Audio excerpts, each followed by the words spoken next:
Hello and welcome to my piano tutorial for the grade 6 piano pieces from the ABRSM syllabus from the 2023-2024. Now in this video I'll be talking about A2 piece by Elizabeth de Gambarini called Giga in D.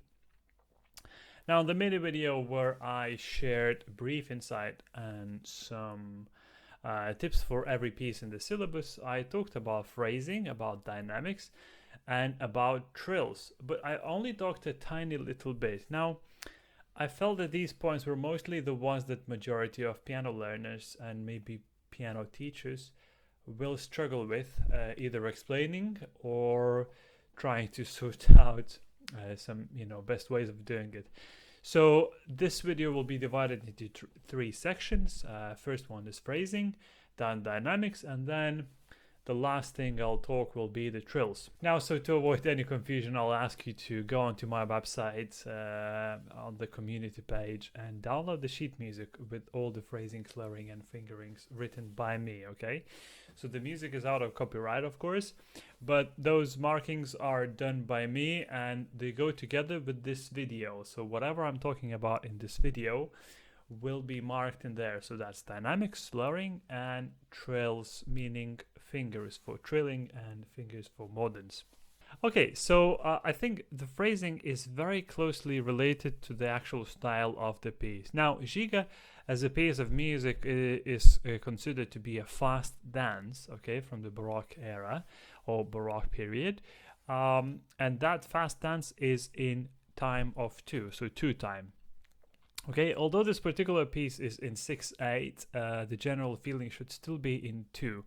Now, having said that, that feeling in 2 will help us with phrasing, or the phrasing will help to emphasize the feeling in 2. So they go together. Phrasing helps the time helps the phrasing, right? So if you look at the music, you'll notice that the majority of the notes are grouped into groups of 3. Yeah, so this is 3, and then 2, and then 3, 2, and then 3 in the right, 3 in the left, 2, and then, yeah, so if I just play the right hand, so 3, 2, 2, 2 notes, okay? So I was just looking at the first few bars, and actually, if you think about it, the whole piece is like that. Okay, so it's grouped in groups of 3 notes, 3 quavers, and it's grouped into 2 notes, or a crotchet, and then followed by the quaver. Now, having said that, I think all these groups of 3 notes you want to group in a specific way. So, for example, I'll ask you to slur the first 2 notes of every group of 3 like that. So what happens is the first 2 notes, they're slurred together, and then the third one is staccato, okay? So this way of playing has a quadruple use. Basically, it goes in line with Baroque dance-like feeling.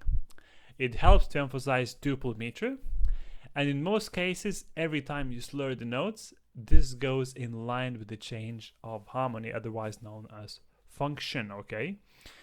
So talking about slurring going forward, I want you to slur the crotchet and quaver as well together. So when we slur, we go down on the first one, up on the second one. Okay, so I'll just quickly demonstrate you how we slur. So we go down on the first one, up on the second one, and then third of the group of 3 staccato. Now when we have the group of 2, we slur going down on the first, up on the second.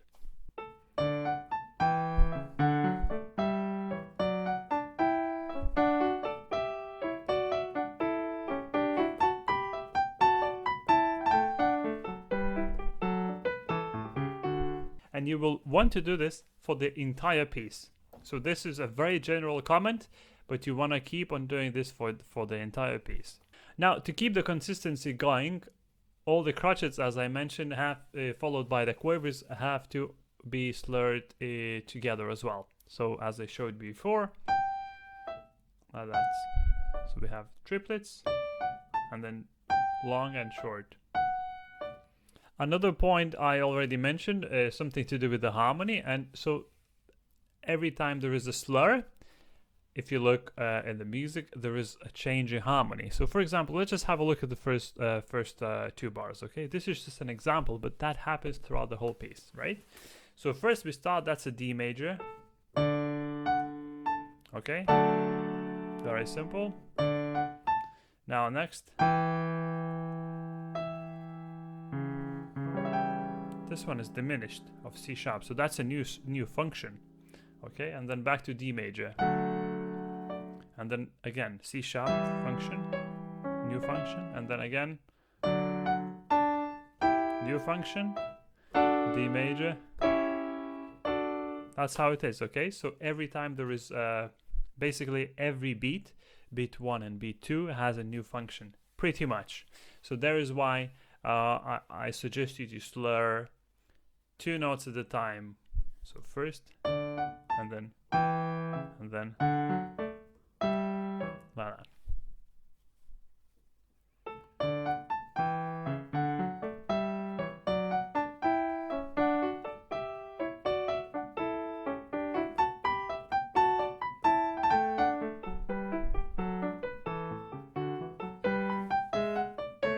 Okay, so let's move on to the next thing now, and that next thing is dynamics, okay? So I would like to touch a little bit on dynamics here because I think it's very, very important. So in this ABRSM syllabus, Baroque music, or pieces from Baroque period, don't really have much dynamics, and that goes in line with what ABRSM says for their oral part of the exam. Because in the grade 6, what you have to do is you have to talk about musical features in the oral exam, and one of the features or one of the musical periods is Baroque, and the main feature of Baroque music is limited or no dynamics, okay? So this is why ABRSM does not suggest any dynamics for this piece in their edition. But I think it's quite nice to actually introduce some dynamics, just it makes music a little bit livelier, it makes it more exciting to listen and to perform. So I want to share 2 types of dynamics. One is based on repetition and another is based on direction. Now, if you downloaded the sheet music from my website, you probably can see that I've put dynamics for you in.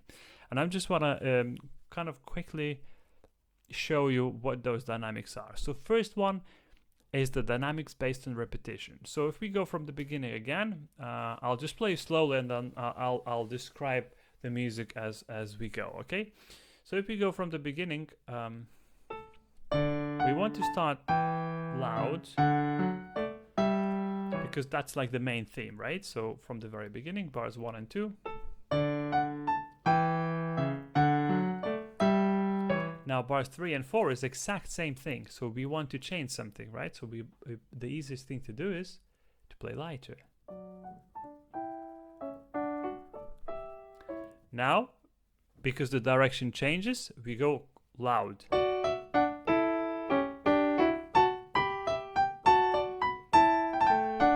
Now it's the same thing, so bars 8 and 9 is the same thing as bars 6 and 7, just octave lower. So because it's a repetition, we want to change the dynamics.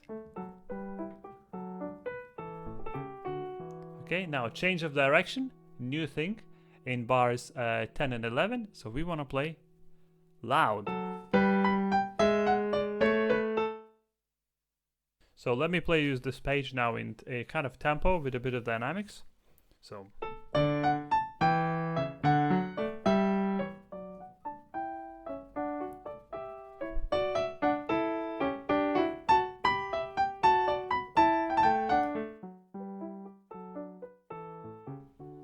Basically something like that. Now I want to show you more dynamics based on repetition. So we are going to go skip a few pages, go to page 3 of this piece, bars 28 to bars 40. Okay, now we're covering just dynamics based on repetition, so that's why we are skipping the second page. Okay, so go to page 3, bars 28 to 40. Okay, and I just want to show you again that there's quite a lot of repetition, therefore we want to introduce dynamics based on that. Okay, so I think in bar 28 we want to play a little louder again, 40.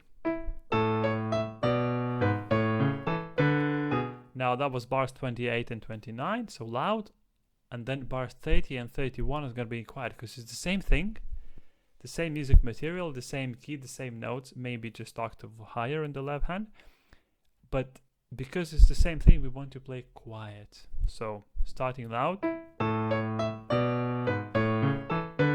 light and quiet,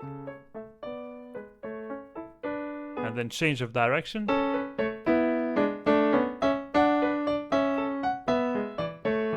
Change of dynamics because it's the same thing. Okay, that's sort of an idea. Now we move on to bars 48 to 56, and we'll see the same thing again. Bar 48 and 49 is one idea, and then bars 50, 51 is repetition of the same idea. So we'll go loud,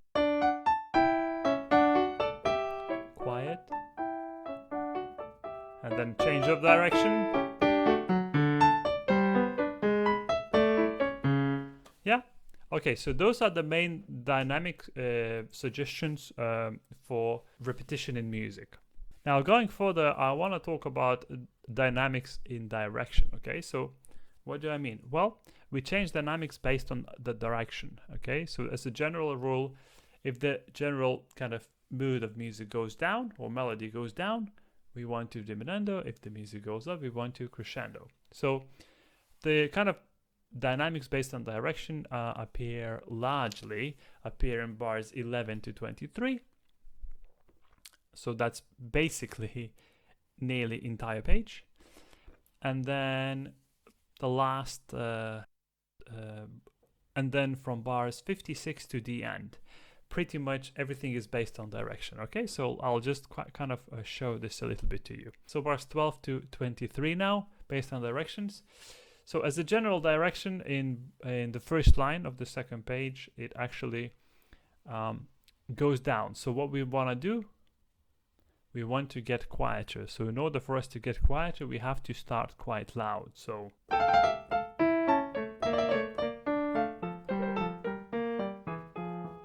and then it carries on. So we want to pick up the volume again and then go quieter.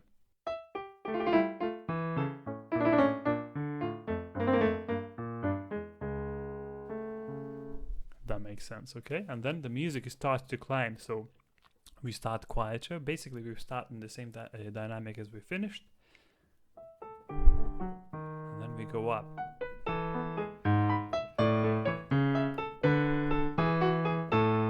Like that. So let's have a look at dynamics towards the end. Starting at the 56th bar. So what's happening is because the music starts in the quite up there in the upper register, and then it's climbing down. So what we want to do really is we want to show that kind of music is going down. So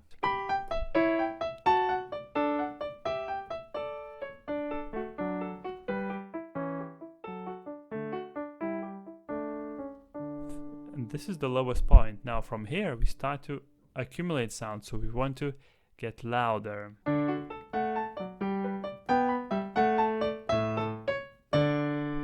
Like that.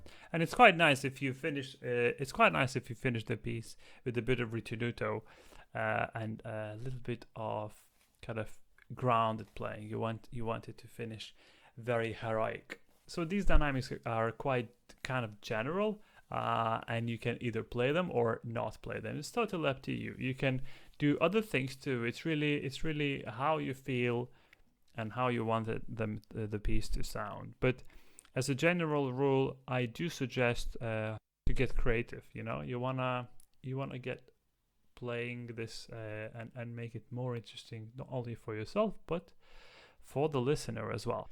Okay, so that brings me to the last section of this video, and that is Mordents and Trills. Now, if you look at the sheet music provided on my website, you'll notice that I have written in completely different fingerings to the ones indicated by ABRSM publisher. Now, simply because I do not think that majority of piano players can actually comfortably feel by playing a trill or a mordent starting on a 5th or a 4th finger, especially on the 4th finger, because I mean 4th is the weakest finger of them all, right? And so I personally really want to avoid using the 4th finger and trilling on the 4th finger. So if we look at the trills, we'll just go bar by bar. So, and I'll explain why I chose those fingers for the trills, and I'll explain why I feel these would work.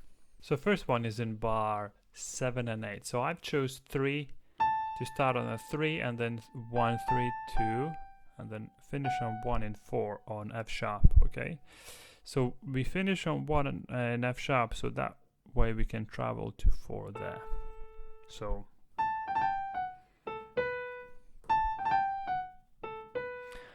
as a general rule, on the repeated note, which is the lower note in this case, so double G, I usually like to play with different finger, so to let myself relax. Okay, otherwise if I just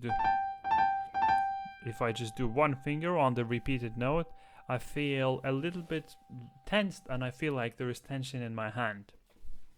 Another thing you want to do is you want to apply that bit of rotation movement on the trill. And also, I'm sliding off my thumb in order to allow the second finger to take over like that. That makes sense. Okay. I then do the same in bar 9. So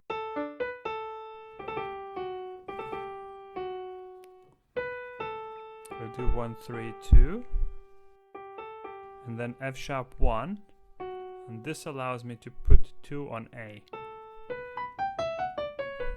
like that. Okay, so we go on to bar 12, and so here ABRSM suggests to start on 5.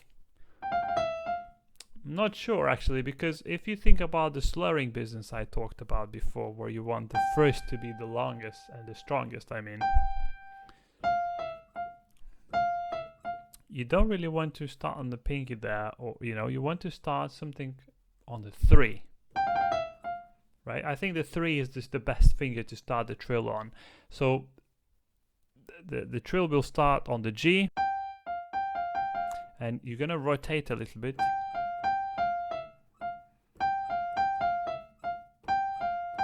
And do the fingering where you do 1 to 2 on the lower note.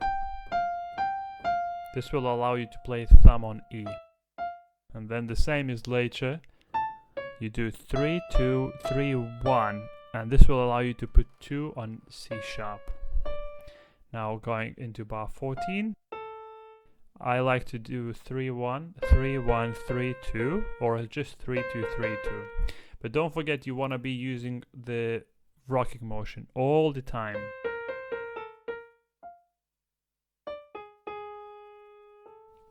Okay, moving forward to bar 16, I put 3, 1, 3, 2. This will allow me to travel to the E with the thumb.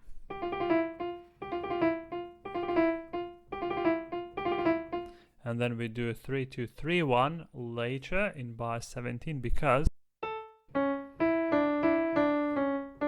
that will allow us to land on the C sharp with number 2. Look.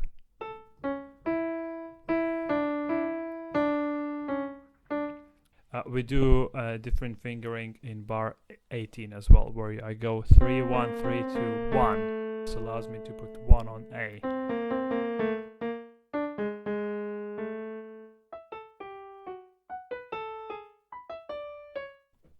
Okay, we move on to the next thing, and the next thing is in bar 32. So, sorry, 33. So I just simply do it 3, 2, 3, 2. Like that. Okay, so start on 3 and go 2, 3, 2. And then in bar 34, I start on 3 and I go 2, 3, 1. You want to have 1 on D before playing the C sharp of bar 35 with number 2.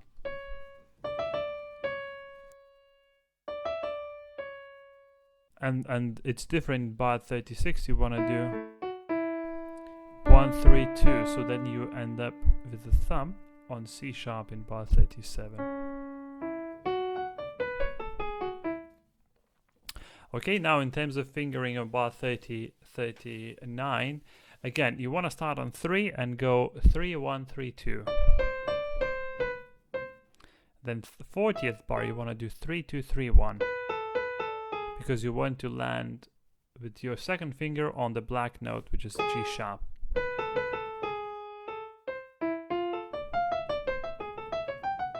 Okay, so we are moving on.